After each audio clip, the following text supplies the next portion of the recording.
Hi, I'm John Hornick. Welcome to this bonus lesson on making roasted red shishito pepper soup. Shishito peppers are becoming common in restaurants and farmers markets. They're mild, very tasty, not spicy, and are usually picked green and saute and freeze well. This lesson is an experiment. If you leave shishitos on the vine too long, they turn bright red and get sweeter. That's exactly what happened with the peppers I'm using today. I grew them, but I was out of town and didn't pick them until I got back, and they were already bright red, and I have a lot of them. I've made a roasted red bell pepper soup, so I was wondering if roasting these peppers would work for a soup. Let's find out. So let's start cooking. Okay, so the first thing we're going to do to make this shishito pepper soup is to heat our oven to 350 degrees. Then we're going to trim these peppers. Now, these are shishito peppers. Now, shishito peppers are usually served in restaurants when they're green. This is a pepper that is not very spicy. They're very prolific on the vine. I grew these peppers, and if you leave them on the vine without picking them, they turn from green to red. Now, I've never seen red in a grocery store. I've never seen red at a farmer's market. I've never seen red ones in a restaurant. But we're going to try an experiment today. We're going to make a soup out of them. So what I'm going to do is I'm going to take each one of these peppers and I'm going to trim off the stem. Now, I have a whole bowl full of peppers here, and there's a few green ones in there. We're not going to use any of the green ones because we're going to get a brilliant red color in this soup, and if we use any of the green ones, it's going to throw off that red color. So we're going to trim each one of these, and I'm not going to show you that on camera. I won't bore you with that. But we're going to trim each one of these peppers, throw them into a separate bowl. Okay, so while I was slicing the tops off the peppers, my wife said, can't we just leave the tops on and roast them with the tops on, and then remove them later when we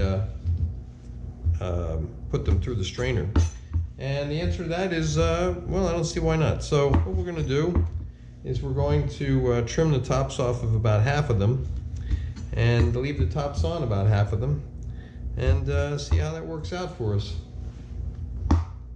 Okay, now we've trimmed about half of our peppers and left the other half untrimmed. Now we're going to season them, and while I'm doing that, I'll just talk a little bit about the peppers. We're going to drizzle these with olive oil, enough olive oil to coat the peppers, okay? And put in enough salt, light salt, so that when we toss them, we'll get a little bit of salt on each one. We don't want to over salt, so it's kind of light for the amount of peppers that you have. Now, shishito peppers keep really well in the fridge in a paper bag, right? And these peppers, and they also freeze really well. These peppers, I took off the vine and I put them into a big freezer bag, and I froze them, and they keep really well, like almost like they're fresh from the vine when you freeze them. And you can take them out and cook them, and they'll look almost as if they just came off the vine. Now, these peppers have been frozen, and then they were thawed out, and they got a little wrinkly. But if you just freeze them and then take them out of the freezer and then use them right away, they'll look almost like they were just taken off the vine. Okay, so these have been tossed. Now we're going to put them onto sheet pans to roast them. Okay, so I have a half a sheet pan here and a silpat mat. I'm going to put about half of the peppers on this pan and half of the peppers on another pan. And while I'm doing that, I'll answer another question I got, and that is, well, if you took them out of the freezer, and if you take them out of the freezer and you use them and they look just like they came off the vine, why are these wrinkly after being frozen? And the reason is because these peppers were frozen, then we took them into the car and we drove them for 7 hours with a bag of ice, and then took them out, and by that time they got a little wrinkly. But if you have them in the freezer and you take them out and use them, they'll look almost like they're right off the vine. So if you drive them 7 hours, they might get a bit wrinkly in the process. Now, these are going to go into the oven, and we're going to roast them until they look done. And so what's that going to mean? Well, this is kind of an experiment. We haven't done this before. So we're going to compare it to, say, roasting a red bell pepper. They start to get a little bubbly, they start to get a little blackened, and we're going to go for something like that. We're also going to keep an eye on them to see if we need to mix them around during the roasting process. So these are going to go into the oven. Okay, here are the peppers. They look nice and roasted, okay? Now some of them are darker than others. You can see this one here is kind of browner, right? And then some of them are still just bright red. And you know, this one on the one side is maybe too dark, all right? So when we put them into the pot, we're gonna take out the ones that are too dark, and we're gonna leave the ones that are bright red or that are mostly bright red. And now, you know, if these were red bell peppers, what we would do is we'd put these into a paper bag and let them steam in the bag for a while. Then we'd peel off the skin. But the flesh of a red bell pepper is, the flesh under the skin is a lot thicker than the flesh under the skin of the shishito peppers. And I'm afraid that if we try to peel the skin, we're gonna end up with not much. Okay, so we're gonna take these peppers and we're gonna put them into a pretty big brown paper bag and close the top and let them steam in there for about a half an hour. Okay, now we're going to take our bag full of peppers and put them into the hopper of this this food strainer. And I am using this, let's see if you can see this on camera, Victorio brand food strainer. My wife swears by this thing for making applesauce. You put in the apples and you crank this handle, and all you get out here is applesauce, and all the stems and the seeds and the skins all come out in the waste part.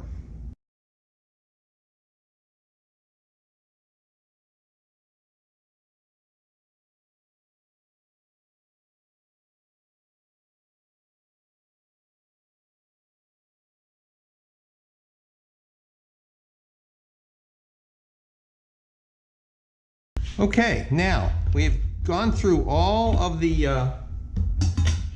peppers. I'm going to take off this splatter shield and see what we have underneath. Oh, there's still a lot more in there. Good.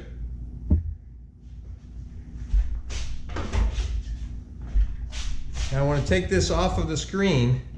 I don't want to lose any of this. This looks great. Okay, so off camera, I'm going to try to get a little bit more of this, but look at this. We have a great bowl full of this pepper paste, and that's going to make a great soup. Okay, now we're going to sweat the mirepoix. We're going to put some olive oil into the bottom of the pan here, a couple of tablespoons worth, and then add the onion and the carrot, celery. We're going to put it on a little bit over medium heat and stir it up so that the mirepoix gets coated with the olive oil. And I'm going to give it some light salt and some freshly ground black pepper. Start light, you can always add more later. And then we want to let this sweat. And if you watch my other videos, you know that sweating means to basically to sweat the moisture out of these vegetables so that they become translucent but not browned. So we're going to keep an eye on them. When you start to see that the steam is going away, then they're probably adequately sweated. Okay, our vegetables are becoming nice and translucent, so I want to add the garlic. And now garlic burns fast and easy, so I'm going to stir it around a little bit, keep a close eye on it, and let it cook for about 60 seconds. Now, you don't want to stir it too fast, because if you stir it too fast, it doesn't really get enough pan contact. to cook. So we're gonna stir it a little, let it cook a little, stir it some more.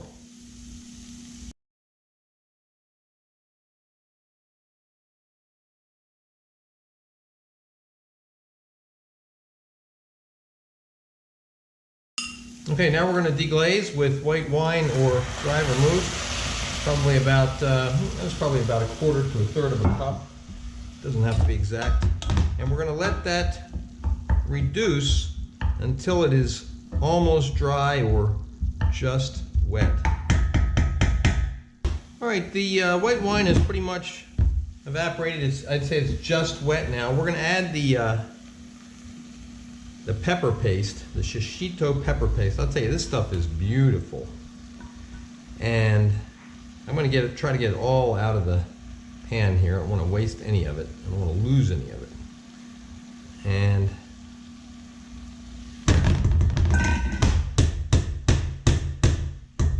right, then we're going to add some chicken stock. Now, I want to add enough stock just to cover.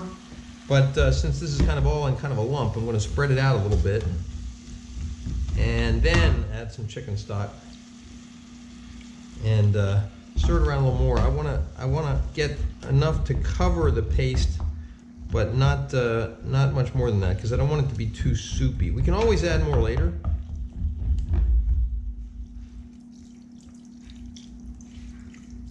Okay, now the paste is just covered. Now what I want to do is stir that up, because if I don't stir it up, I'm afraid that the paste that is touching the bottom of the pan is going to burn, okay?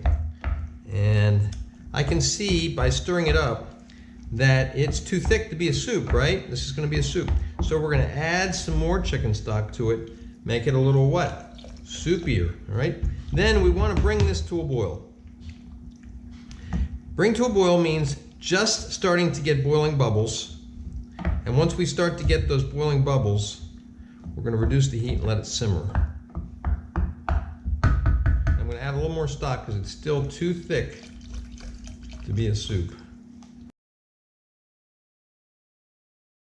Right now we have something that has kind of the consistency of tomato sauce, and you know, that would be good to go over pasta maybe, but it's too thick to be a soup. All right, so let's now add a little bit of salt. Again, lightly. You can always add more later. And some freshly ground black pepper. Stir that up. And bring this to a boil.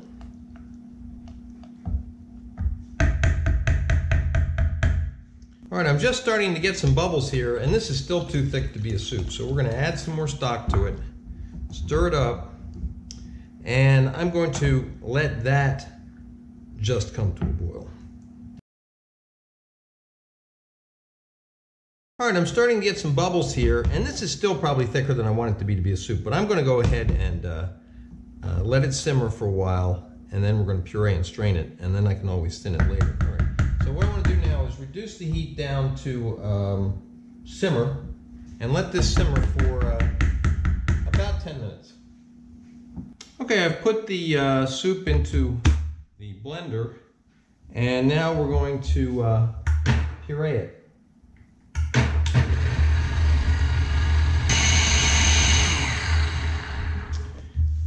Push it down the sides here, make sure it all gets well blended.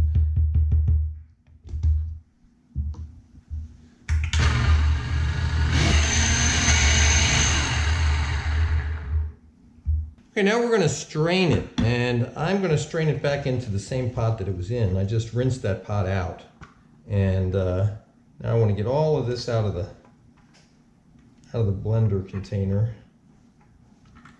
and then we're going to push it through this strainer. Sometimes this works better with a rubber spatula, and sometimes it works better with a wooden spoon. This is working real well with the rubber spatula. I'm just going to push it through the strainer.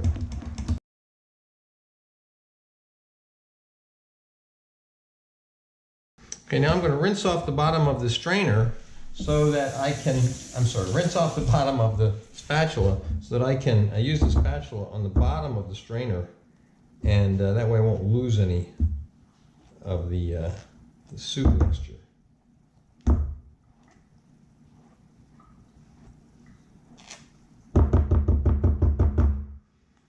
All right, now let's taste it, see how we're doing here.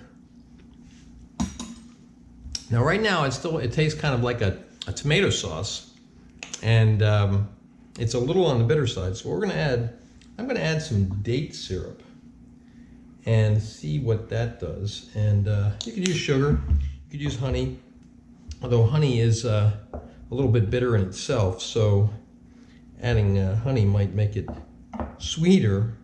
But still a little bit on the bitter side. I'm going to stir that up real well. And it is still too thick to be a soup, so we're going to add a little bit more stock and stir that up.